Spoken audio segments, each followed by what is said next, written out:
ঢেকি দিয়ে পিঠার গুঁড়া তৈরির প্রক্রিয়া। অনেকেই শহর থেকে গ্রামে বেড়াতে এসে বলে এই পিঠা সেই পিঠা খাবে, কিন্তু পিঠা তৈরির জন্য যে উপকরণ প্রয়োজন তার প্রধান উপকরণ হলো এই চালের গুঁড়া।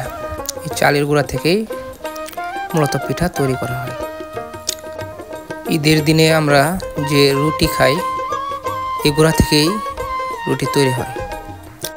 তেলের পিঠা যা পোয়া পিঠা নামে পরিচিত, গুঠা পিঠা যা মেরা পিঠা নামে পরিচিত, নাম না জানা আরও অনেক ধরনের পিঠা তৈরি হয় এই চালের গুঁড়া থেকেই।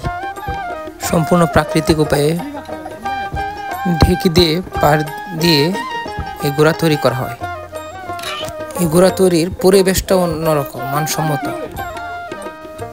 আমি নিজে ঢেকিতে পাড় দিয়ে আপনাদেরকে দেখিয়ে দিলাম কিভাবে ঢেকি পাড় দিতে হয়। পাড় দেওয়া অনেক সহজ, যে কেউ মহিলা বা পুরুষ এই ঢেকি পাড় দিতে পারে।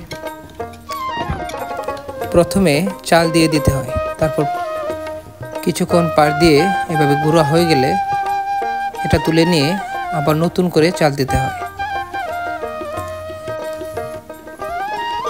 তারপর চাল দিয়ে আবার পাড় দিতে হয়, পাড় দিলে আবার গুঁড়া হয়ে যাবে।